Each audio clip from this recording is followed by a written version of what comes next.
वो श्री बाकी बिहारी लाल की जय, वो सावरिया सरकार की जय। ये कथा उस टाइम की है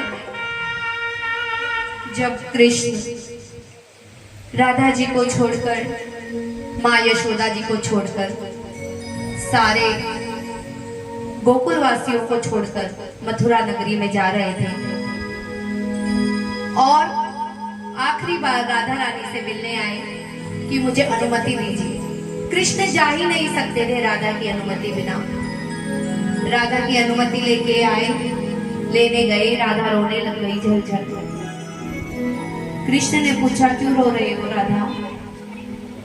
राधा बोली कृष्ण तुम मेरी पीड़ा कभी समझ नहीं सकते।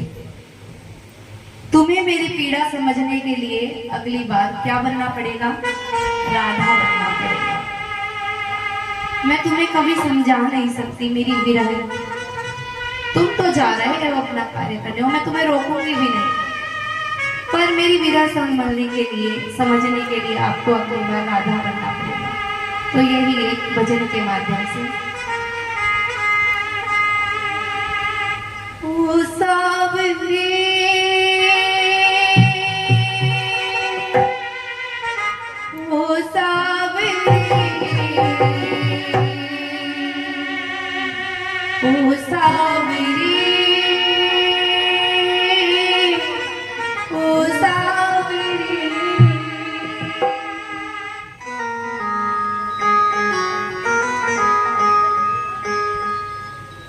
बनोगी राधा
राधा क्या बोलती है कृष्ण से, हे कृष्ण, वो पनघट पे जब मैं तुम्हारा बैठ के इंतजार करती थी ना, तुम आते थे और मैं तुम्हारी बांसुरी, तुम मेरा इंतजार करते थे बांसुरी बजाते बजाते, और मेरी पायल की झनकार बजती थी जब तुम्हारी बांसुरी बजाना शुरू होता था। तुम जब राधा बनोगे ना, जब देखोगे कि तुम कितना इंतजार कर सकते हो।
बोलिए कृष्ण कन्हैया लाल की। अब हमारे कन्हैया का विवाह का समय आया है।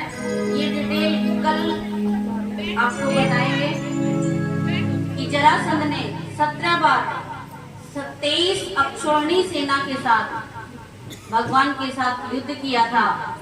पहली बार जब युद्ध करने के लिए जरासंध आ रहा था तो भगवान के पास ना कोई सेना थी ना कोई हथियार थे। उस समय देवताओं ने एक रथ, एक सारथी और एक तरकस और एक सारथी दिया था। सफेद घोड़ों वाला एक रथ दिया था।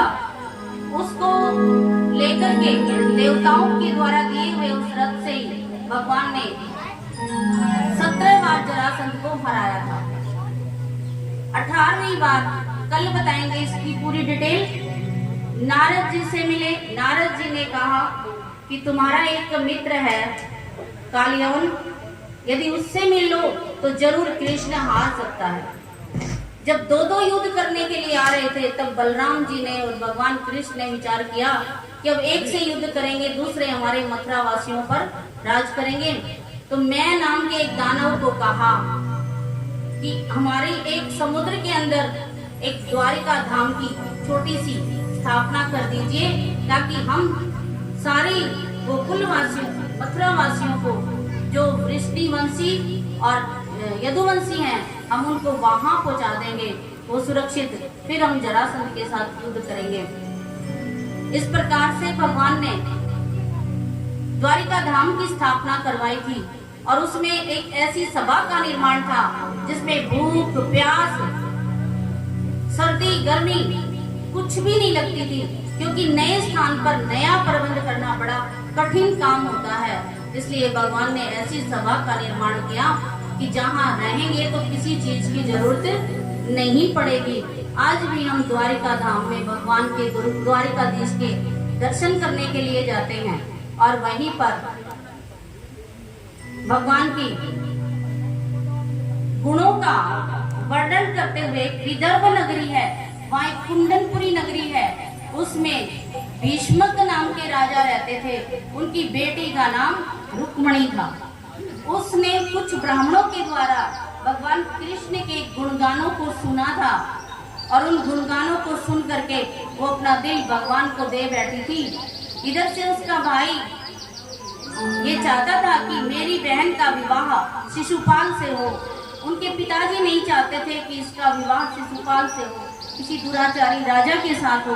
आप भी देखिए, अपनी बेटी का विवाह किसी राजा के साथ करना चाहेंगे या गुणवान लड़के के साथ करना चाहेंगे। हर माता पिता ये चाहते हैं कि धन ज्यादा हो ना हो, लेकिन गुण ज्यादा होने चाहिए। लेकिन रुक्मणी का भाई रुक्मी था, वो इस बात को स्वीकार नहीं कर रहा। एक बार तो उनके पिताजी ने कहा, रुक्मणी के पिताजी ने, कि कोई कमी है क्या कृष्ण में? बोला नहीं, और तो कोई बात नहीं, ना तो वो कोई बड़ा राजा, ना तो वो कोई बड़ा राजा। लोग क्या कहेंगे कि तेरा जीजा गवाला है, तो मैं ऐसे के साथ नहीं चाहता कि मेरी बहन का विवाह हो। तो इस प्रकार से वहां बहुत से राजा बुला लिए स्वयंवर के लिए, लेकिन रुक्मणी भगवान कृष्ण को की याद में बैठी और उसने एक ब्राह्मण के हाथ एक पत्र भेजा भगवान के घर, और उस पत्र को भगवान ने पढ़ लिया कि आप मेरे प्राणनाथ है। रुक्मणी लिखती है, आप मुझसे विवाह करो तो मैं परसों गौरी पूजन के लिए मंदिर में आऊंगी और वहीं से मैं आपके साथ चलने के लिए तैयार होंगी, नहीं तो मैं अपने प्राणों को त्याग दूंगी। बोलिए कृष्ण कन्हैया सांवरिया। भगवान कृष्ण ने जैसे ही सुना और वो तैयार हो गए, लेकिन आने में थोड़ी देर हो गई। तो रुक्मणी का मन क्या सोच रहा है, क्या बात है, ना ब्राह्मण आया ना भगवान आया, कोई नहीं। थोड़ी देर बाद भगवान कृष्ण आते हैं और बलराम ये देखता है कि रथ को लेकर के दारू के साथ भगवान कृष्ण अकेले ही चले गए। फिर साथ में बलराम जी भी आते हैं, दोनों नगरी का निरीक्षण करते हैं और भीष्मक नाम के राजा थे, वो उनका बेहद सम्मान करते हैं। और रुक्मणी बड़े साज-बाज के साथ गौरी पूजन के लिए निकली। कितने ना पहरेदार होंगे उसके पीछे। शिशुपाल और जरासंध ने ये समझा था ये मर गए, ये कल बताएंगे पूरी बात, आना जरूर कल। तो मर गए लेकिन भयभीत हो गए वो कि ये कैसे, ये तो जिंदा है और यहाँ आ गए। तो उनके मन में क्या हो गया, भगवान को देख करके भक्तों के मन हर्षित होंगे, भगवान के भक्त को देखकर भी भक्तों के मन हर्षित होंगे, और दुराचारी का मन कैसा हो जाएगा, क्यों करेगा, पता नहीं क्या हो जाएगा, कुछ नहीं होना।